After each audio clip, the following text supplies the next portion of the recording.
for 1 minute that you broke me. You got me twisted.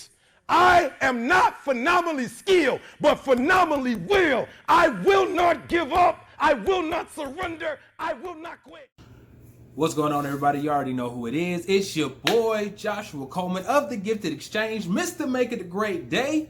You know, mindsets matter, so make sure you're minding what you're thinking about. Got a quick message for you today. I'm wearing this shirt today. I don't know if you all can see it, but it says Zach Bradley. Somebody's like, Josh, you know, why are you bringing up your shirt? Well, this was a young man. I was attending an event with a coworker that they were putting on his behalf. And the story behind Mr. Bradley, he was a prominent basketball player at Clayton State University in Georgia. He was driving home one night in a storm, him and his girlfriend, and a tree actually fell onto the vehicle. Now, this has caused, major injuries on his behalf. And when I was there, he was actually riddled with, we'll say, bandages and other things, but he was in good spirits. And they were trying to actually raise money to help him get surgery on his spine so that he would have full, to some level, the ability to use his legs again. But it's compared to what he was doing before, being a prominent basketball player in a program, having to use, he's out with his girlfriend, storm, and this certain situation or circumstance of the tree falling on the vehicle. He was blessed that he had his life, but his quality of life somewhat changed.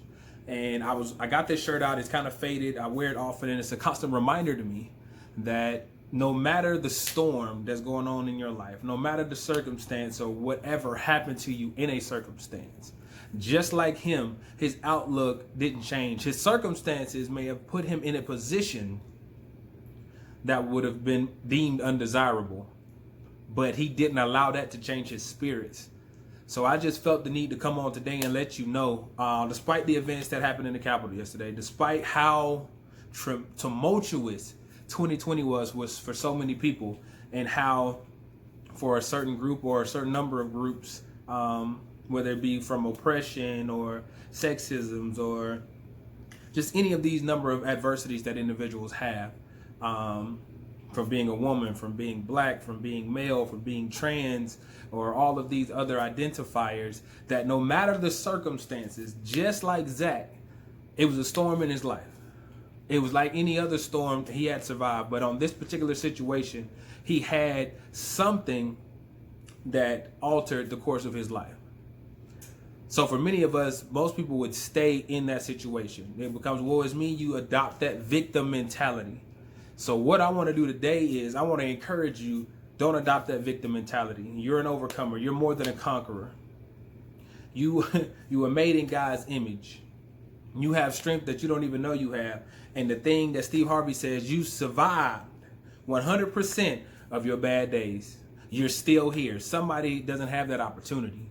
So what I need you to find out is who you are. Find out who you are. Not who people tell you you are. Not who you think you are. Find out who you are. Take some time in your day. Get to know who you are.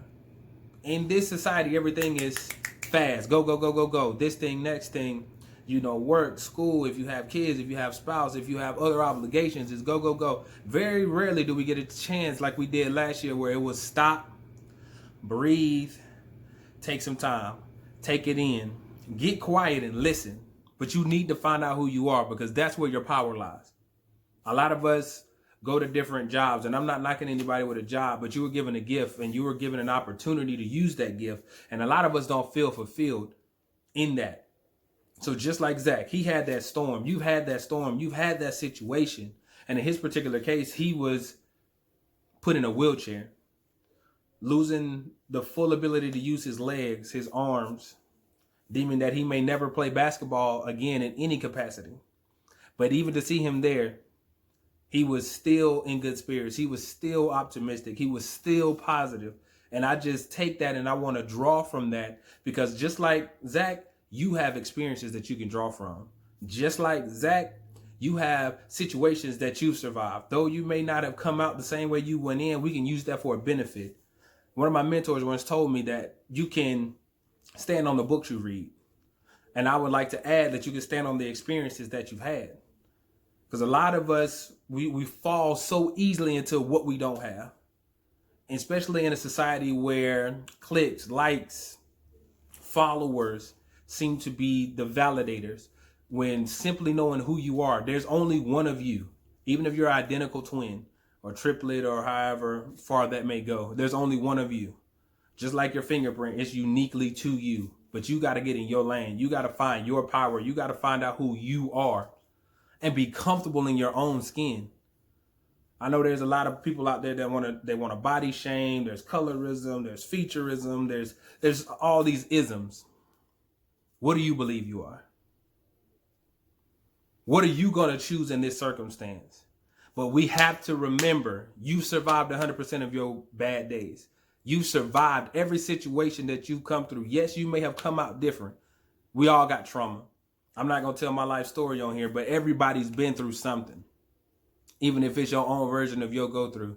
My life story may sound horrible, but to somebody else, it's like, I went through this and that was big for them. But it's a situation where we have to change our mindset. We have to change this paradigm. We have to get out of this victim or somebody needs to come save me. Nobody's coming. I'm going to say it again for the people in the back. Nobody's coming. The person you need, you look at every day in the mirror. I'm not saying it won't be help along the way. A lot of people think that you have to do it by yourself. You don't have to do it all by yourself. There's always going to be people along the way, but you got to do the work. There's a story in a great movie that I love called Facing the Giants.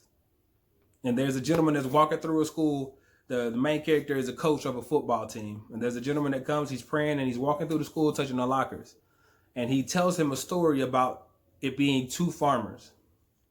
Now, two farmers need rain for their crop, to yield a crop, to, have their way of life, to make a living.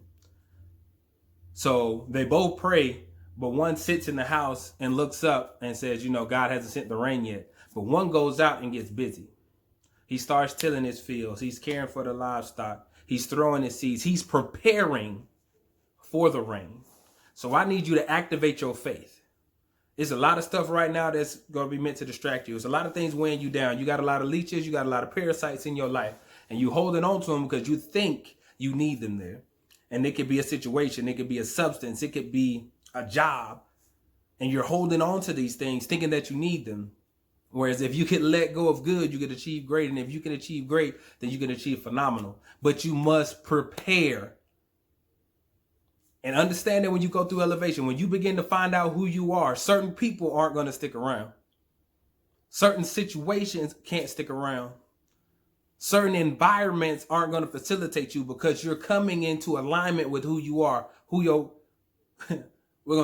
creator is, and how you're a co-creator.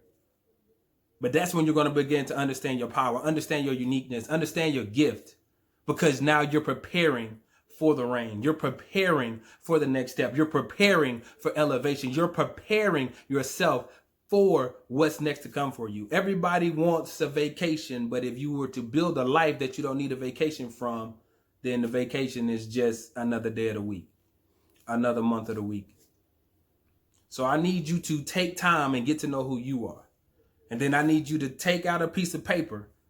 The book said, write the vision and make it plain. And a lot of people think, oh, it's in my head. It's something cognitive that happens to you when you write something down. It's permanent. Black and white, don't forget. One thing my art teacher told me is if you crumple up a piece of paper, I don't care how much you press it and how much you iron it, it doesn't forget. So I need you to take those scars. I need you to take those situations. I need you to take that pain. I need you to take all of this adversity and I need you to channel it into something creative, something productive. Write down 3 goals. I need you to write down a goal that you want to get done this week. Josh, it's Thursday. Like, how are we gonna? Something you can do this week. And then I need you to write down a second goal, something you're gonna get done in this first 30 days of 2021. And then for that last goal, I need you to write down something productive that you're gonna get done in the first 90 days. Now, every 21 days, I want you to look at that goal and see where you are as a benchmark. Every day you need to wake up and look at it. Before you go to sleep, you need to look at it.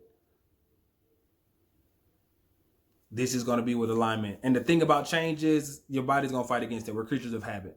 We want to stay in a certain rhythm, but if it's not serving you, you need to get out of it. First thing, you got storms. You have situations. You're going to find out who you are. 2, you're going to write down these 3 goals, something you can do this week. This week. Yes, I know it's Thursday. This week. Something you can do in the first 30 days of 2021. Third goal, what can you do in the first 90 days? That's going to be the end of the first quarter. Third thing I want you to do, come back and see me. Drop a comment. I want the updates. I want the benchmarks. Every 21 days, I need you looking at it. What has changed? What has fallen off? Stay consistent. Did you see yourself going down the road and you start veering left or you veering right? Bring yourself back. Take that time. All right, y'all. Y'all have an excellent rest of your day. This has been Joshua Coleman, Mr. Make It a Great Day. See you in the next video. When God gets ready to stretch you, he puts your blessings in places that challenges your tradition.